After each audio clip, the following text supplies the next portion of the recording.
In this video, I'm going to review and highlight the criteria and guidelines for how to evaluate sources. You should read and refer to these guidelines and criteria when you're considering using any source for a college research paper or really for any personal information that you consider important. After watching this video, you'll need to take a quiz in which you apply the criteria and guidelines to briefly evaluate a series of online sources.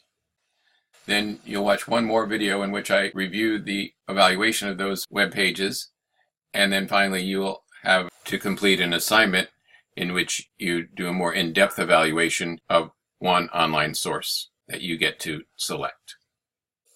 Okay, so now I'm going to give you a brief overview of the criteria you should consider and the questions you should ask yourself when you're evaluating any source that you're considering citing for a college research paper, or really when you're looking at any information that is important to you and you want to know whether it's credible and valid.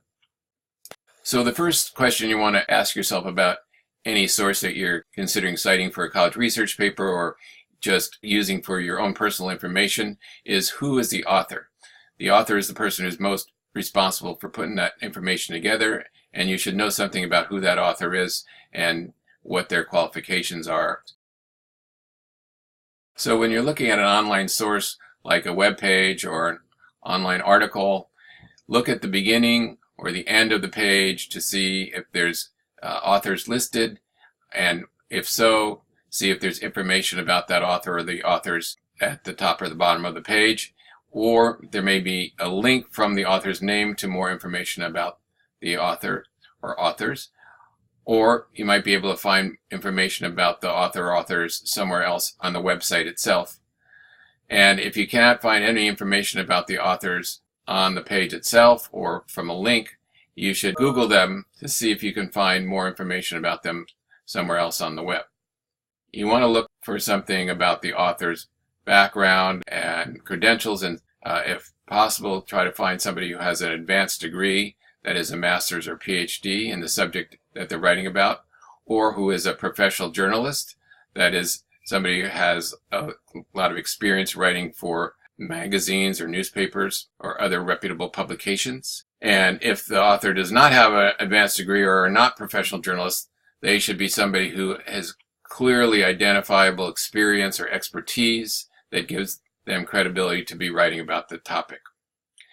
Finally, if there's no author identified at all, you can't find any author listed for the article or for the web page, you need to find some information about the website or the publication, that is the magazine or newspaper or journal, to find out whether the source itself is credible.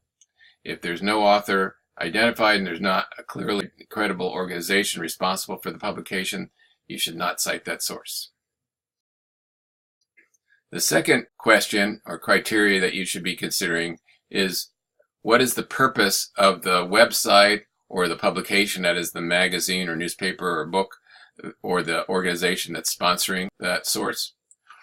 And when you look at a web page, you want to find out what is the purpose of that website, and you want to look for a link that says about us or who we are, and look for the page that describes that website. Check out what kind of website is it. Nonprofit organization, a .org website, could have very good information, but it's important to find out whether it has a particular point of view, particular ideas that it is promoting. Because nonprofit organizations, a lot of people think those are automatically going to be a good source to use, and often they are, but you want to know what is the organization's goals and what are the ideas that they are trying to promote. If you can't find enough information from the About Us page or Who We Are page, do a Google search on the name of the website or the organization and see if you can find a Wikipedia article or another web page that would give you reliable information about the organization. A couple especially good websites to check on the political point of view or bias of particular organizations or websites are Media Bias Fact Check and All Sides. Use those websites whenever you're checking out the political background or bias of a particular website, organization, or publication. The third criteria you want to consider when you're evaluating any source is the actual content of the page. That is, you want to look to see, does it show that there's been in-depth research put into the page or the article or the book, or is it just a brief overview of a subject? Does the author show the sources that they use? Does it show that they've used good quality sources themselves? It doesn't have to have citations, but it should be showing where the information that they used comes from. Hopefully from some kind of academic or government sources, or interviews with experts, or surveys, or some clear quality kinds of sources of information. So you also want to check to see whether it's just the author's personal point of view. If it's just a personal point of view or opinion article or web page, you want to check more closely to see whether the author is really an expert in the field, and also that the organization or publication is very reputable. For example, a major newspaper has opinions and editorial sections which are made up of just opinion kinds of articles, and those kind of sources would be reputable sources to use, but it's important to mention that it is an opinion article or opinion source when you cite that in your paper.